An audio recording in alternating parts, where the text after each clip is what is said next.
মাছের মাথা দিয়ে ডাল, কিন্তু সেটা যদি মুসুর ডাল হয় স্বাদটাও কিন্তু অন্যরকম হয়। কড়াইয়ের মধ্যে সর্ষের তেল দিয়ে তেলটা গরম হয়ে গেলে এর মধ্যে শুকনো লঙ্কা, তেজপাতা, পাঁচফোড়ন দিয়ে একটু নাড়াচাড়া করে নিতে হবে।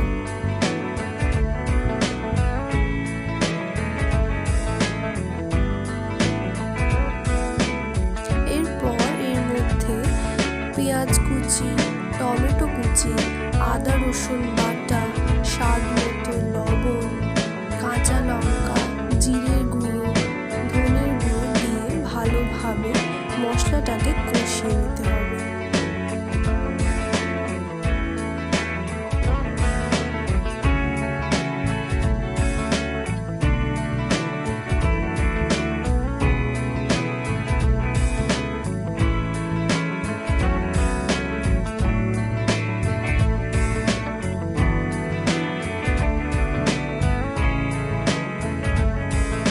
মশলা কষানো হয়ে গেলে এর মধ্যে ভেজে রাখা মাছের মাথা ঢেলে দিতে হবে, দিয়ে একটু নাড়াচাড়া করে নিতে হবে।